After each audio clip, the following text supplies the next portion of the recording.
Matagal na ako dito sa Quezon. Pinanganak ako sa Lucena City. At sa totoo lang, hindi ko pa na-explore yung buong lugar. Well, I always go to the metro. And ngayon, iba yung trip ko. Parang gusto kong pumunta sa isang lugar na nature trip and fresh yung pagkain.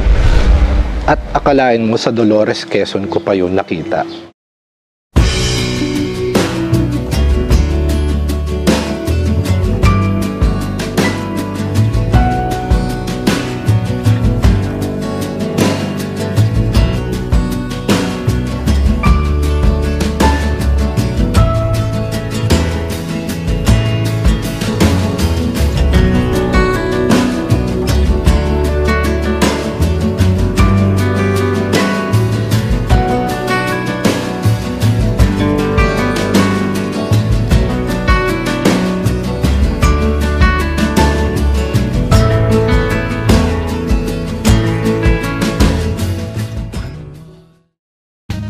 Andito ako ngayon sa Kinabuhayan Bed and Breakfast sa pagmamay-ari ni Jay Herrera. Totoo lang, kagaya na sinabi ko kanina, hindi ko siya alam. Taga Quezon ako at nandito siya sa Quezon. At mantakin nyo, taga Maynila pa ang nagsabi sa akin kung nasan to. Nais kong maihip ng hangin walang patutunghan. Parang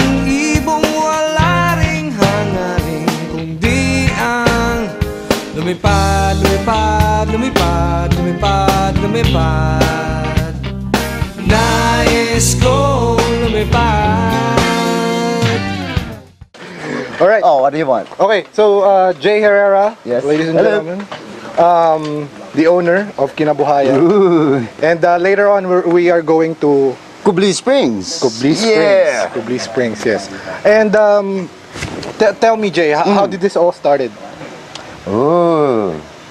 Well, after about 35 years of show business, I thought it was about time to do something else. Hey, something different. Life is short. Gotta do as many things as I can. What inspired you to somehow build this sanctuary?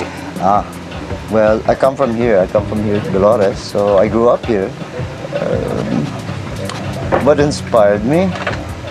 There's a banker who comes from Bulacan. We were shooting in Bulacan, and I heard about this cafe, so I went to see it.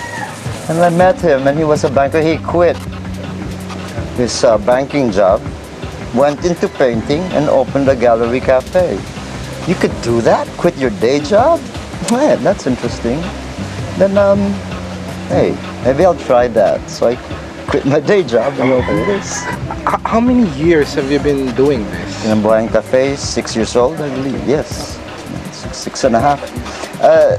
I realized one thing though, cooking and presenting the food, very much like also building sets and designing sets.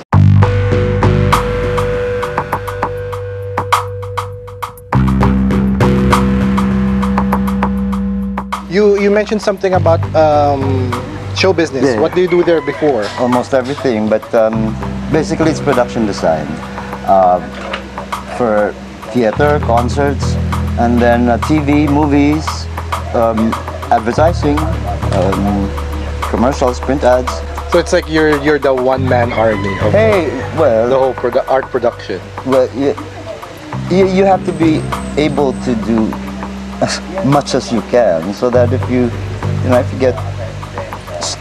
in a production, you're capable. So, and I think it's best that you can do most everything, so that you're aware of what's happening. Also, even if it's not your area, you learn, so that when you need something, you know. I see. And you have your own authentic way of presenting food, right? I mean, the garnish, it's all fresh. Everything is edible on that plate, right? Except the plate. Of course. The bones, don't. Yeah, of course, not the bones. Okay, Ralph. I mean, ikaw yung pinakang parang kanang kamay, sidekick ni Jay sa lahat ng to. Medyo, hindi lang kanang kamay. Kaliwat kanan na yata ginagawa.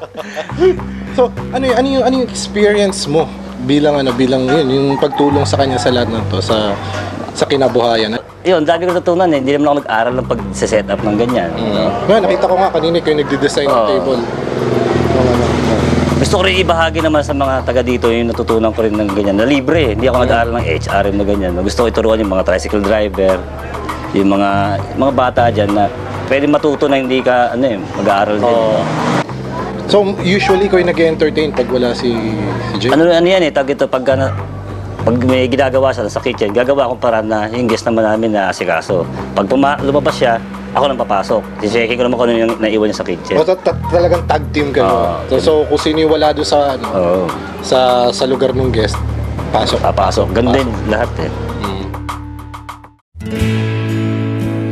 Halika na, umikit, limutin ang problema. Hihintayin